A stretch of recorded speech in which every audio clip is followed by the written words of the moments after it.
और घर से निकाल दिया जाएगा, आपको बदनाम किया जाएगा, आपको गाली दिलवाया जाएगा, आपके ऊपर चप्पल उठा करके मारा जाएगा। अगर अपना बेटा बेटी है कोई भी है तो निश्चित रूप से परिवार मिलकर रहना चाहिए, बिखरना नहीं चाहिए। हो सकता है किसी प्रकार का निराशा हो, लेकिन मुझे लगता है कि राष्ट्रीय जनता दल और परिवार बिखरता जा रहा है। और सीएजी पर इनको विश्वास नहीं है, संवैधानिक संस्थाओं पर विश्वास नहीं है, और विश्वास तो सिर्फ है अपने परिवार पर। चलिए, पिताजी को छोड़ने की बात कर दी आपने, क्या हुआ? नहीं, मेरा कोई परिवार नहीं है। अब ये जाकर के आप संजय, रमेश, तेजस्वी यादव से पूछिए, मेरा कोई परिवार नहीं है। वही लोग निकाला है हमको परिवार से, क्योंकि रिस्पॉन्सिबिलिटी लेना नहीं है उनको। पूरा दुनिया बोल रहा है जो चाणक्य बनेगा तो चाणक्य से आप सवाल पूछिएगा। जब कार्यकर्ता चाणक्य से सवाल कर रहा है, पूरा देश दुनिया सवाल कर रहा है कि पार्टी का ये ऐसा हाल क्यों हुआ। अब जब संजय और रमेश इन लोग का नाम लीजिए तो आपको घर से निकाल दिया जाएगा, आपको बदनाम किया जाएगा, आपको गाली दिलवाया जाएगा, आपके ऊपर चप्पल उठा करके मारा जाएगा। हो गई है सर, क्या कहेंगे? देखिए, रोहिणी आचार्य जी लालू यादव जी को, जैसा कि हमने सुना कि उन्होंने अपना किडनी भी लालू जी के जिंदगी को बचाने के लिए दिया है। जिस तरह से परिवार में लगातार और एक दो व्यक्ति के कारण लालू जी का परिवार बिखरता जा रहा है, टूटता जा रहा है, किसी को भी अच्छा नहीं लगेगा। और मैं भी चाहता हूं कि जो परिवार बिखर रहा है, टूट रहा है, और किसी व्यक्ति के चलते अगर बिखर रहा है, टूट रहा है, तो ये उचित नहीं है। परिवार अगर अपना बेटा बेटी है कोई भी है तो निश्चित रूप से परिवार मिलकर रहना चाहिए, बिखरना नहीं चाहिए। धन्यवाद। ठीक है, सरकार कब बना रहा है सर?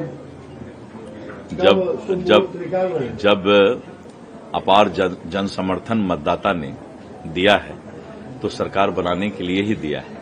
इसीलिए अभी समय है हमारे पास सरकार बनाने के लिए।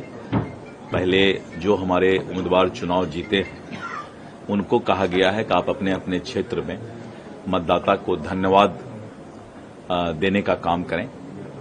जो देवतुल्य और महान मतदाता ने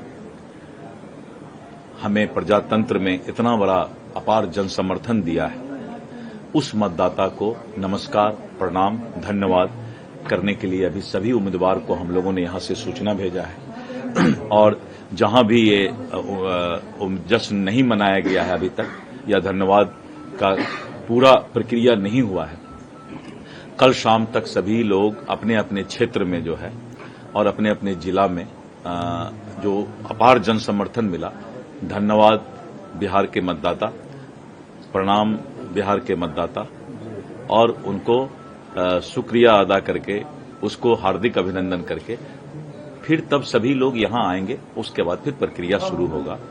और समय अभी हमारे पास काफी है, इसीलिए कोई जल्दीबाजी नहीं है। जनता ने मैंडेट दे दिया है, इसलिए कोई जल्दीबाजी नहीं है। जल्द ही सब कुछ हो जाएगा। उसके पहले ऐसा सर, रोहिणी आचार्य ने राजनीति से और परिवार से, देखिए, उनके परिवार का मामला है, छोटी है। मेरे चुनाव में बहुत परिश्रम किया था। हो सकता है किसी प्रकार का निराशा हो, लेकिन मुझे लगता है कि राष्ट्रीय जनता दल और परिवार बिखरता जा रहा है और संकेत अच्छे नहीं। उन्होंने संजय यादव पे आरोप लगाया है। मुझे उनके पार्टी और उनके परिवार के बारे में कोई ऐसी टिप्पणी नहीं करनी है, लेकिन संकट राष्ट्रीय जनता दल पर बड़ा मंडरा रहा है और ये पार्टी पूरी तौर से अब बिखर चुकी है। आंतरिक मामले हैं, लेकिन ये सच है कि सब कुछ अच्छा नहीं चल रहा है आरजेडी के खेमे में। एक और सवाल सर, आज मल्लिकार्जुन खड़गे, राहुल गांधी ये लोग ने मीटिंग की, अजय माकन कर कहा कि पूरा ठीक रहा। एक तरह से उन्होंने सिस्टम और चुनाव आयोग पे फोड़ा कि उसके कारण हम ये परिणाम आया है। देखिए, कांग्रेस एकमात्र दुनिया में ऐसी राजनीतिक दल है जिसको लोकतंत्र पर विश्वास नहीं है, भारत के संविधान पर उनको निष्ठा नहीं है, और इनको चुनाव आयोग पर भरोसा नहीं है। सुप्रीम कोर्ट के निर्णय पर भी कई बार आपत्ति करते हुए ठेंगा दिखाने का काम किया है, और सीएजी पर इनको विश्वास नहीं है, संवैधानिक संस्थाओं पर विश्वास नहीं है, और विश्वास तो सिर्फ है अपने परिवार पर। इसलिए इस प्रकार के राजनीतिक दल का सूर्यास्त हो रहा है, ये समझने की जरूरत है।